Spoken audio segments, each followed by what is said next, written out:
The high school hallways were a river of noise and motion, a constant rush of shouts, laughter, and slamming lockers. For most students, it was a chaotic social playground, a place to see and be seen. For Clara, it was an obstacle course she navigated by staying close to the walls, a ghost in her own life. She was a master of being unnoticed. Her shoulders were slightly hunched, not from sadness, but from a lifetime of trying to take up as little space as possible. Her eyes, a soft, thoughtful brown, were usually fixed on the worn linoleum floor, tracing the cracks and scuffs as if they held a map to a safer place. Her clothes were quiet, too soft, faded jeans and plain, solid-colored shirts that had seen better days.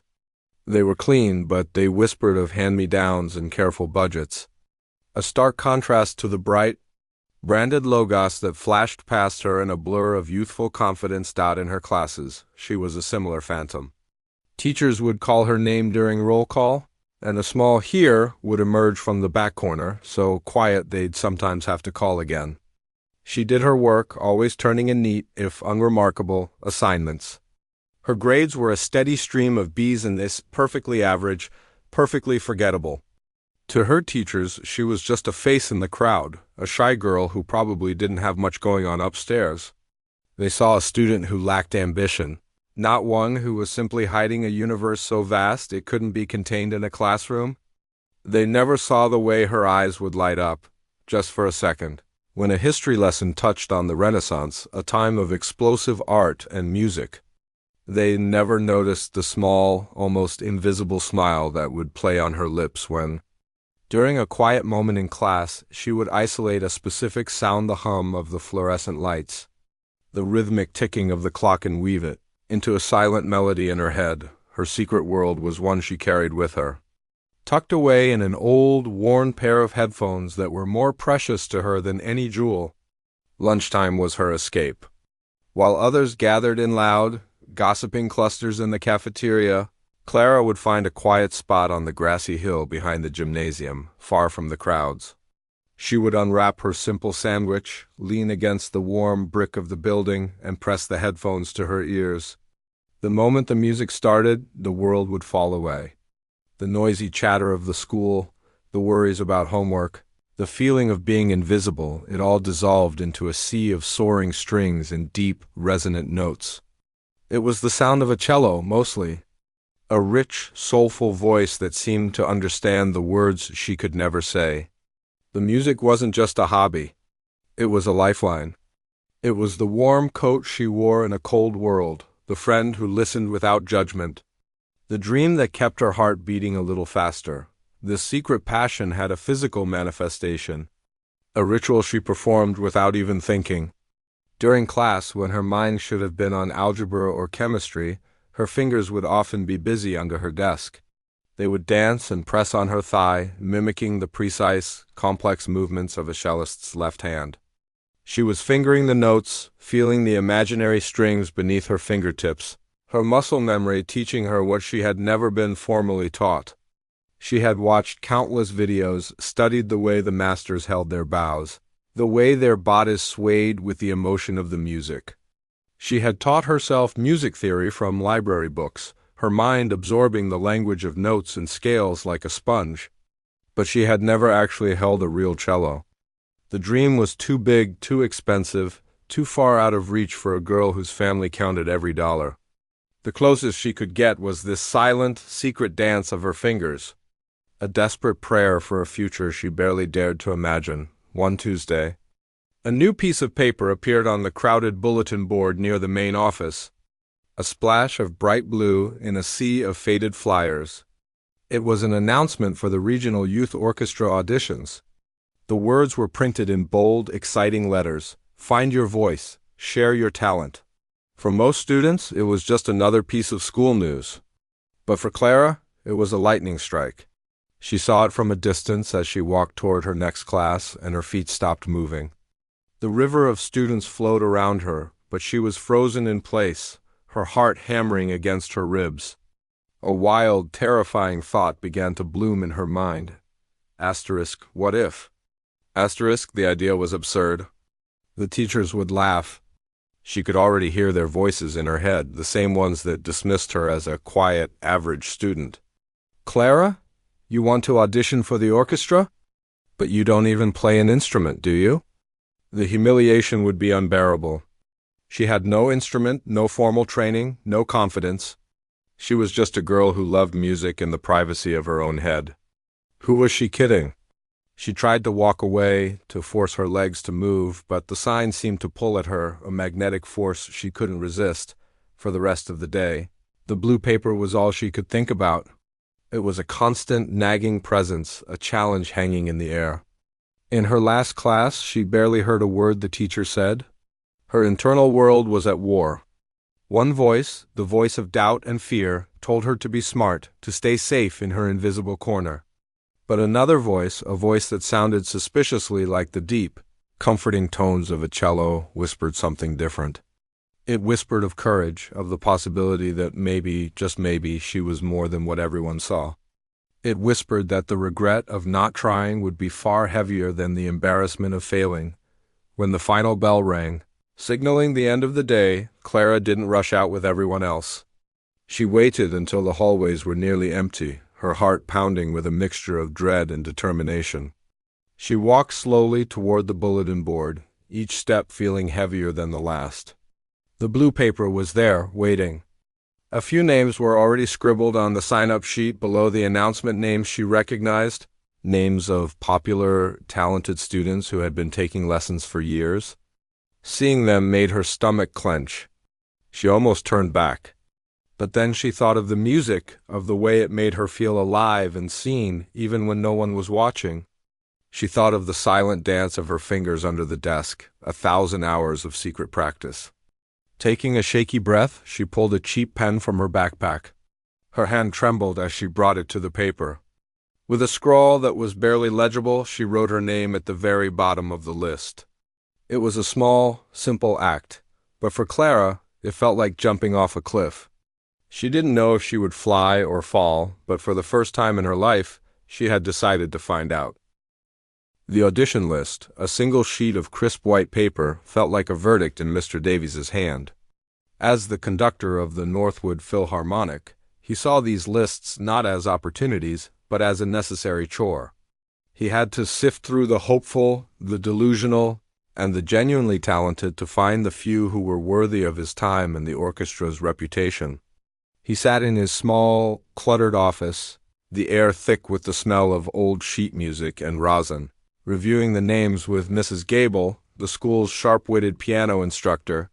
Her office was next to his, and she had a way of appearing in his doorway just as he was about to make a decision. As if her opinion was the final, necessary stamp of approval, they moved down the list quickly, their pens making decisive ticks next to familiar names. "David Chun, of course," Mr. Davies murmured, his voice a low rumble. "His family has had him in violin lessons since he could walk. Perfect technique." Mrs. Gable nodded, her eyes scanning the list. "And Isabella Rodriguez? Her mother called me twice last week. A bit of a stage mother, but the girl has fingers like a hummingbird." They were the easy ones, the students who fit neatly into their boxes of privilege and training. These were the children who had the best instruments, the private tutors, the unwavering support system that nurtured talent until it gleamed. Then, their fingers stopped at the same time, hovering near the bottom of the page. The name was written in a hesitant, almost messy scrawl, a stark contrast to the confident, loopy signatures above it. "Clara Bennett," Mrs. Gable read aloud, her voice laced with a sudden, sharp curiosity that was anything but kind. She let out a small, dismissive puff of air. "I don't believe I've ever had her in a class. Is she the one who—" She trailed off, searching for a polite way to describe the girl who was more of a shadow than a student. Mr. Davies knew exactly who she meant. "The quiet one," he said, his brow furrowed. "Always sits in the back. Never raises her hand." He leaned back in his creaky leather chair, the image of Clara forming in his mind. A girl with faded clothes and downcast eyes, a girl who seemed to shrink in her own skin. He couldn't recall a single time she had spoken to him directly. "I can't imagine she has the discipline for an orchestra." The commitment is absolute. Discipline? Mrs. Gable scoffed, tapping a perfectly manicured nail on the desk. Darling, I doubt she can even read music. She looks like she's about to be blown away by a strong wind. I saw her in the hallway the other day, practically hugging the wall to stay out of everyone's way. You need backbone to play in an orchestra, not just a wish. To them, Clara wasn't just an unproven student. She was an insult to the very idea of the audition. Her name on the list felt like a joke, a waste of 5 precious minutes that could have been given to a more serious candidate, Mr. Davies. A man who valued visible signs of dedication above all else couldn't picture it. He looked for calluses on a student's fingers, a confident posture, a gleaming, expensive instrument case that spoke of investment. Clara possessed none of these. With a final, dismissive sigh, he made a small, almost invisible mark next to her name, a mental note to get her audition over with quickly. They had already decided, before she had even played a single note, that she was not good enough. Meanwhile, Clara was facing a much more immediate and terrifying problem. She had signed up for the audition on a wave of pure, unthinking courage, but now reality came crashing down. She didn't have a cello. The dream she had nurtured in secret for years was suddenly impossible, a locked room with no key. For days, she felt a cold knot of dread in her stomach. She scoured the internet, her heart sinking with every price she saw. Even the cheapest, most beginner-level instruments cost more than her family could spare for a month's groceries. The thought of asking her parents for the money was unbearable.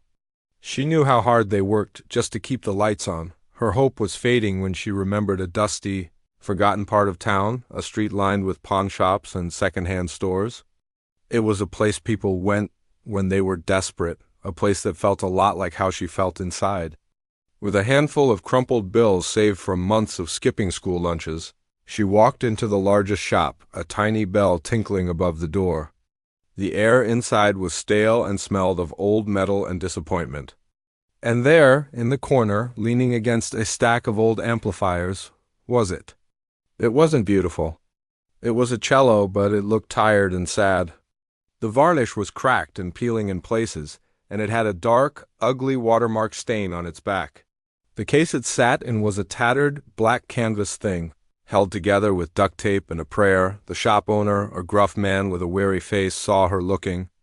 "That old thing?" he grunted. "Been here for years. Needs some work, but the wood's solid. $100 and it's yours." $100? It was every cent she had, and then some. She hesitated, her mind screaming at her that it was a crazy risk. But then she looked at the cello again, and she saw past the cracks and the dirt. She saw the elegant curve of its neck, the way the light caught the worn wood. It looked like an underdog, just like her. "I'll take it," she whispered, her voice trembling. Getting it home was the next challenge. The battered case was huge and awkward, and she felt like everyone was staring at her as she carried it onto the bus. The precious cargo clutched tightly in her arms. She found a quiet, hidden spot in the school's old, unused music storage room, a place filled with broken stands and forgotten instruments. It became her sanctuary. Every day after school, she would sneak in, close the door, and finally live out her dream. The first few weeks were brutal. Her fingers, soft and untrained, screamed in protest as they pressed down on the thick, unforgiving strings. Blisters formed, then burst, and then slowly hardened into the calluses Mr. Davies would never think to look for. The sounds that came out of the cello at first were not the rich, soulful tones she heard in her headphones. They were screeches, groans, and awful, dying cat sounds that made her flinch. There were moments she wanted to give up, to pack the cello away and admit the teachers were right. But then she would remember the feeling of signing her name on that sheet, the tiny spark of rebellion in her heart. She would close her eyes and listen to the music in her head, and she would try again and again and again. She practiced until her back ached and her fingers were numb. She watched the masters on her phone, trying to copy the way they held the bow, the subtle movements of their wrists. She taught herself to read music, the notes and symbols slowly transforming from a foreign language into a story she could understand. The cello, which had started as a stranger, began to feel like a part of her. She learned its moods, its quirks, the secret places where a beautiful sound was hiding. The duct-taped case became her shield, and the dusty storage room became her concert hall. While the teachers were in their offices, writing her off as a quiet, average girl, she was in the dark, teaching herself to sing with a voice that was louder and more powerful than they could ever imagine. The day of the audition arrived under a sky the color of pale, washed-out gray. A cold autumn wind whipped around the corners of the school building, seeming to mirror the nervous energy buzzing inside the main auditorium. The room, usually filled with the cheerful chaos of assemblies, was now a cathedral of silence and expectation.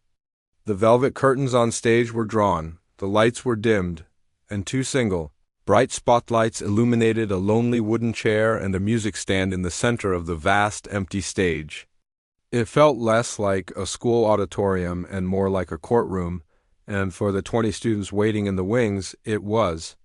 Their fate for the next year would be decided in the next few minutes. Clara stood apart from the others, a silent island in a sea of anxious whispers. The other students were a blur of polished shoes and expensive instrument cases. They clutched violins and flutes that gleamed under the backstage lights, their cases sleek and new, emblazoned with the names of famous makers. They were stretching their fingers, running through scales silently, their faces a mixture of concentration and practiced confidence. Clara, with her duct-taped case held together by sheer will, felt like she had walked into the wrong party. Her heart was a frantic drum against her ribs, a wild, chaotic rhythm that had nothing to do with the music she had practiced. Every time a student's name was called, a fresh wave of nausea washed over her. She felt the familiar urge to run, to disappear, to go back to being invisible when her name was finally called. Clara Bennett? It sounded foreign and loud in the quiet room. A few heads turned, their eyes briefly flickering over her before dismissing her. She took a deep, shaky breath and walked onto the stage. The journey from the wings to the lone chair felt like the longest walk of her life. The spotlight hit her, hot and blinding, and for a second, she was blinded.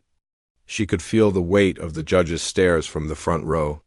She didn't need to look to know who they were. She could feel Mr. Davies's impatience like a physical force. And Mrs. Gable's skepticism was a cold chill in the air. She carefully placed her battered case on the floor, the sound of the worn latches echoing in the profound silence. As she lifted her cello out, she heard a faint, almost inaudible, sniff of disdain from Mrs. Gable. The instrument looked even more sad and out of place under the harsh stage lights. The cracks in the varnish seemed deeper, the watermark stain more obvious. Clara ignored it. She had spent hours with this cello, and she knew its soul. She knew that beneath its tired exterior was a voice that could sing. She sat down on the chair, adjusting the cello's worn-out endpin so it rested securely on the floor. Her hands were trembling, but she forced them to be still. Mr. Davies sat at a long table with Mrs. Gable, a clipboard in front of him. He had already picked up his pen, his posture screaming of boredom. He had a long list of students to get through, and he had already decided this one would be a quick, polite rejection. "Miss Bennett," he said, his voice flat and devoid of any warmth. It was the voice of a man who had already made up his mind. "Whenever you're ready." He didn't look at her. He looked at his clipboard, ready to check a box and move on. Clara closed her eyes. This was it. All the secret hours in the dusty storage room, all the blisters and the sore muscles, all the times she had almost given up, it all came down to this one moment. She blocked out the judges, the auditorium, the world. She thought of the music, the beautiful, complex suite she had chosen. She thought of the way it made her feel, the story it told. She drew her bow, a cheap beginner's bow whose horsehair was frayed in places. She placed it on the strings, took one last, silent breath, and pulled. The note that erupted wasn't hesitant or thin. It wasn't the screech or groan that Mr. Davies and Mrs. Gable had been expecting, perhaps even secretly hoping for to confirm their judgments. It was a single, resonant tone of impossible depth and soul-shaking richness. It didn't just play in the auditorium. It filled it. The sounds seemed to bloom in the air, a warm, vibrant wave that washed over everything. It was a note so pure and full of raw, unfiltered emotion that it seemed to stop time itself. It held a story of quiet struggle, of hidden strength, of a voice that had been waiting for a lifetime to be heard. In the front row, Mr. Davies's pen slipped from his fingers and clattered to the floor. The sound sharp and sacrilegious in the wake of that perfect note. He didn't even notice. His head snapped up, his eyes wide with a shock so profound it was almost painful. He was staring at the stage, at the girl he had dismissed, as if seeing her for the very first time. Beside him, Mrs. Gable's cynical, superior expression evaporated. Her jaw went slack, her hand flying to her chest as if to still a heart that had suddenly started beating too fast. Her perfectly composed mask was gone, replaced by utter, unadulterated disbelief. In that single, sustained note they heard a universe of passion they never knew existed, and they instantly, painfully, regretted every single preconceived notion they had ever held about the quiet girl in the back of their classrooms. The first note faded, but its echo seemed to hang in the air, a challenge and a promise. Then Clara began to play in earnest. Her audition piece, a notoriously difficult Bach cello suite, was not performed with the sterile, technical precision of a well-trained student. It was played with a visceral, heart-wrenching passion that was both technically flawless and profoundly moving. Her bow, which should have been a limitation, danced across the strings, coaxing out a torrent of sound that wept with sorrow in the slow, mournful passages and then raged with a fiery intensity in the faster movements. She wasn't just reading notes. She was telling a story. Her body swayed with the music, her eyes closed, completely lost in the world she was creating. The shy, invisible girl was gone. In her place was a powerful, confident artist, a force of nature. Mr. Davies and Mrs. Gable were no longer judges. They were captivated audience members, completely and utterly humbled. They forgot about their clipboard, about the other students waiting, about their own perceived importance. They were leaning forward in their seats, their faces illuminated by the stage light, their expressions a mixture of awe and wonder. They didn't need to hear the rest. They didn't need to hear another note to know they were in the presence of something truly special. Halfway through the second movement, as Clara drew out a phrase of such breathtaking beauty it brought a lump to Mr. Davies's throat, he finally found his voice.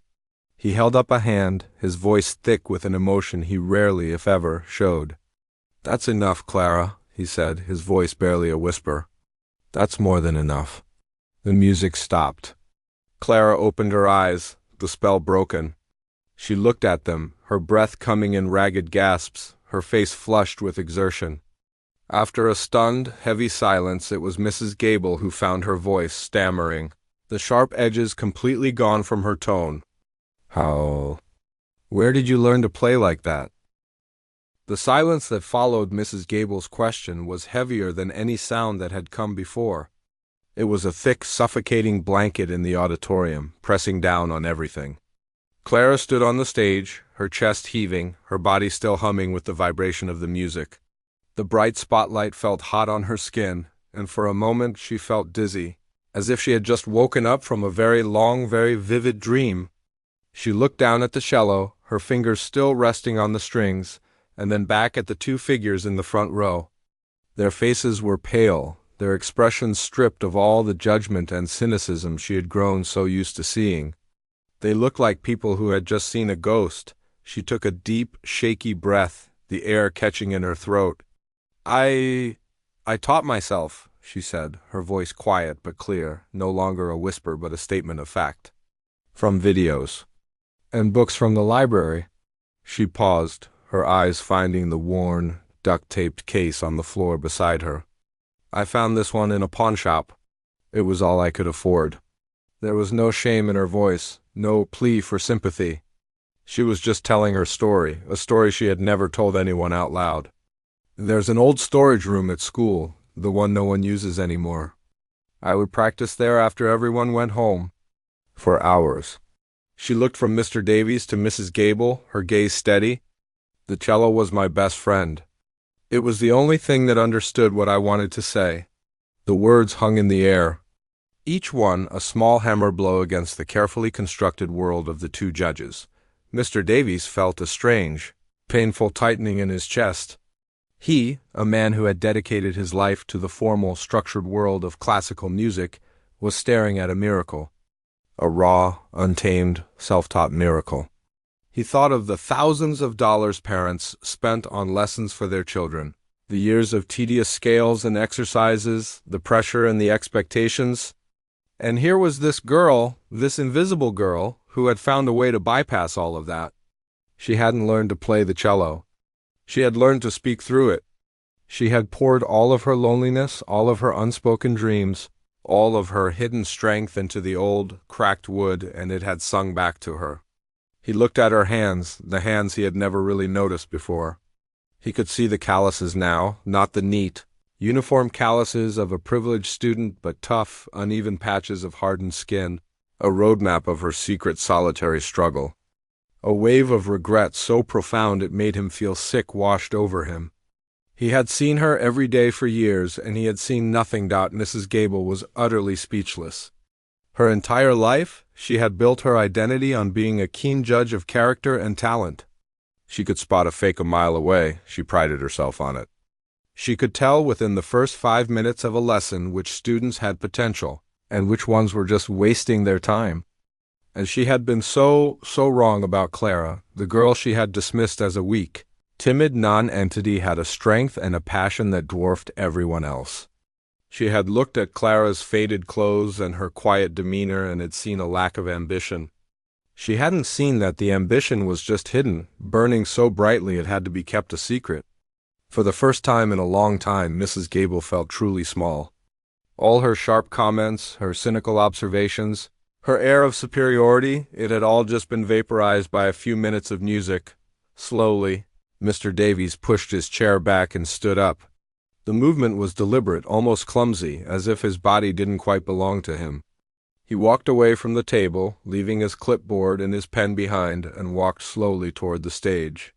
He didn't stop until he was standing at the edge of the platform, looking up at Clara. The spotlight was behind her now, creating a halo around her, and he had to squint to see her face. "Clara," he began, his voice thick with an emotion he couldn't name. It wasn't the voice of a conductor or a teacher.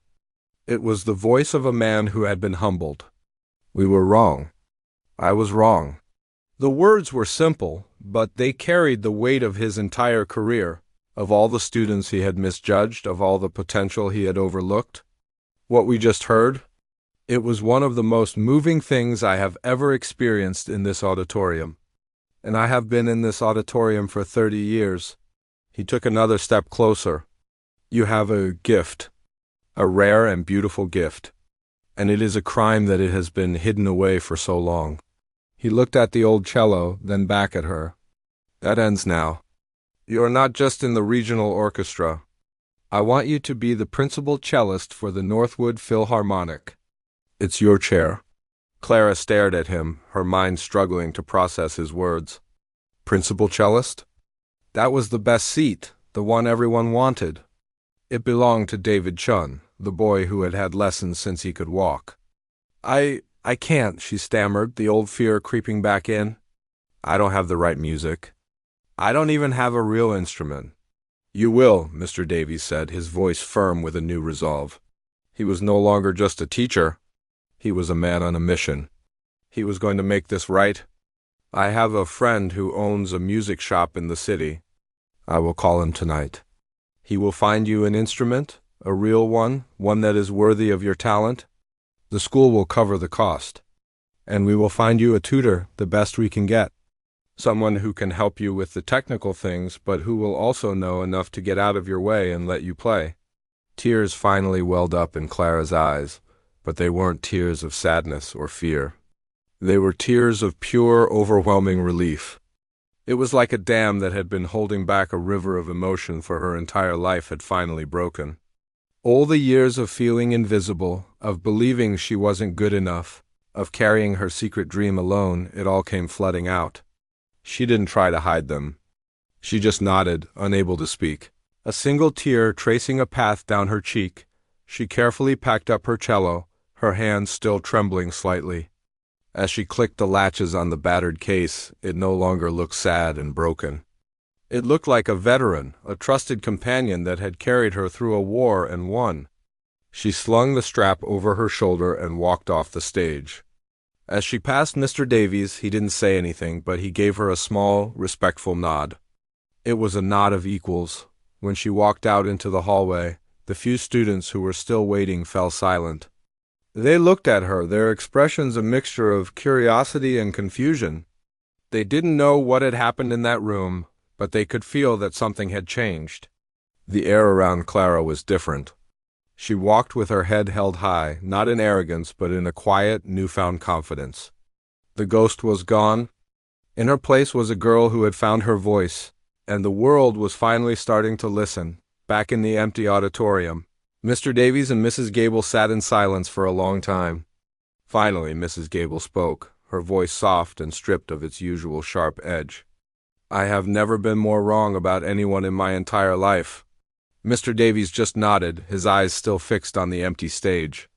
"We almost lost that," he said, more to himself than to her. "We almost let that talent slip away because we couldn't be bothered to look past a faded pair of jeans." He pulled out his phone, his fingers dialing a number he knew by heart. "Hello, Robert," he said when the call was answered. "It's Alan Davies. I need a favor. A big one. I've just found a student and she needs a cello. Not just any cello. She needs the one." The story of the audition didn't travel through official school announcements or over the loudspeaker. It moved like a current of electricity through the hallways, passed in whispers between classes and shared in hushed, excited texts under desks. The next morning, Clara walked into school and felt the change instantly. It wasn't anything specific, just a shift in the atmosphere. The river of students seemed to part around her differently. Before, they had flowed past her as if she were a stone in the stream. Now they were looking at her. Heads turned. Eyes followed her.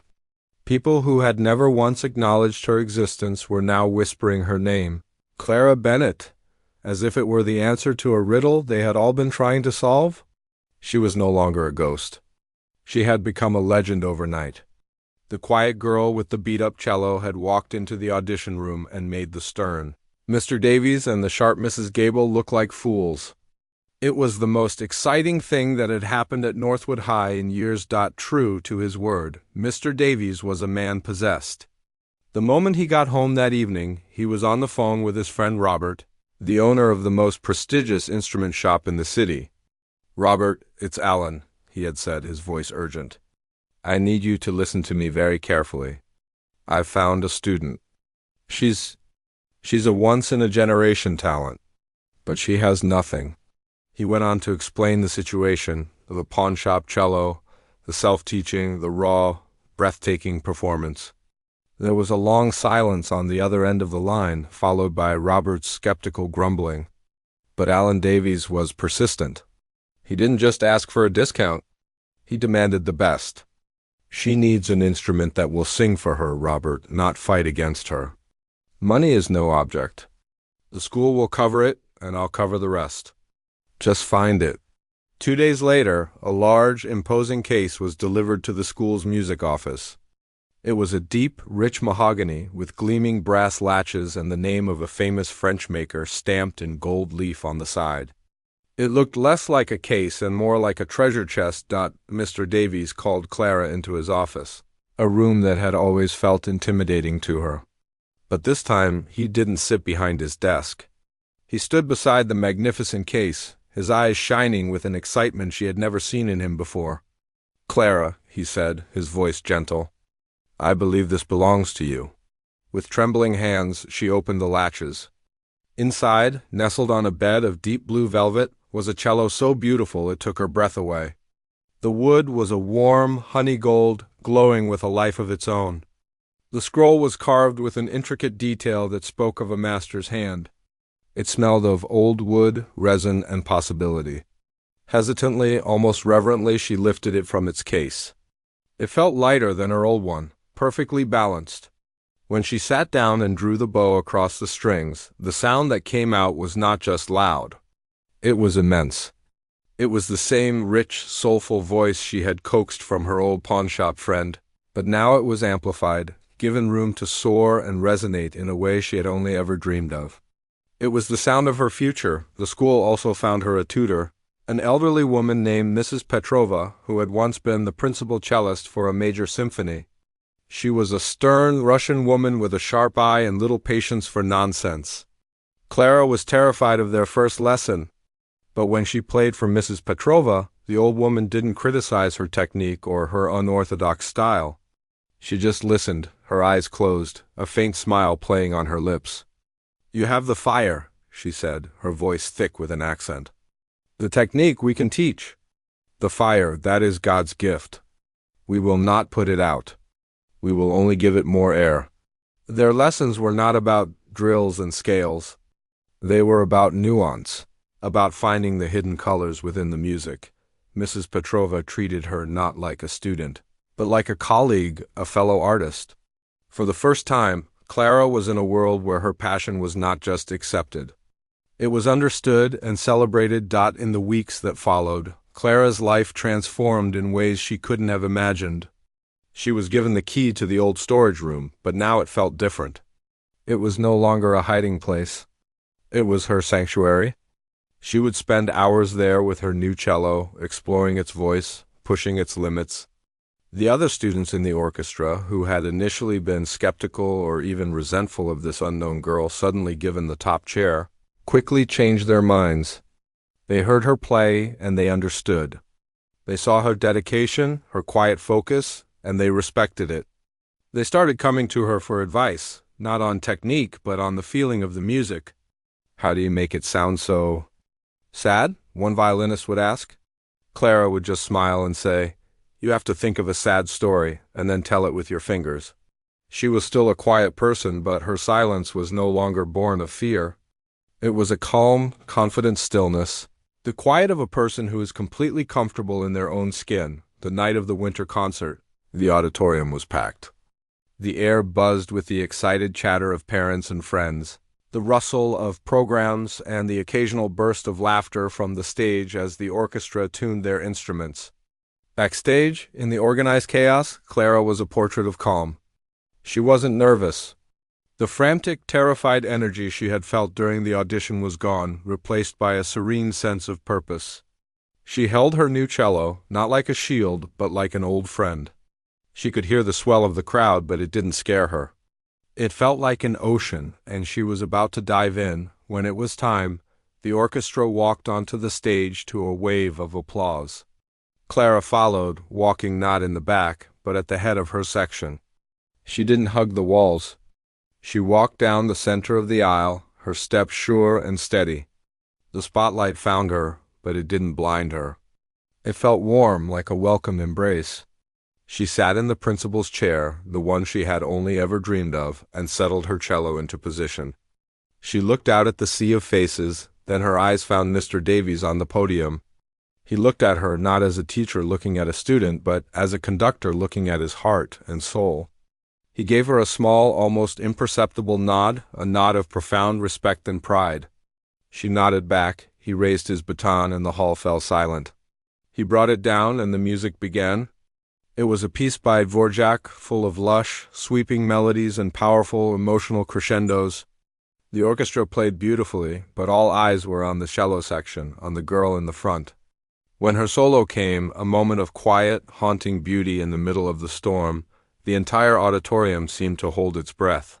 She drew her bow across the strings, and the note that bloomed in the silence was more than just music. It was the story of the girl who was invisible, the girl who found her voice in a dusty storage room, the girl who had dared to dream. The sound was so pure, so full of aching, beautiful emotion, that you could feel it in your chest.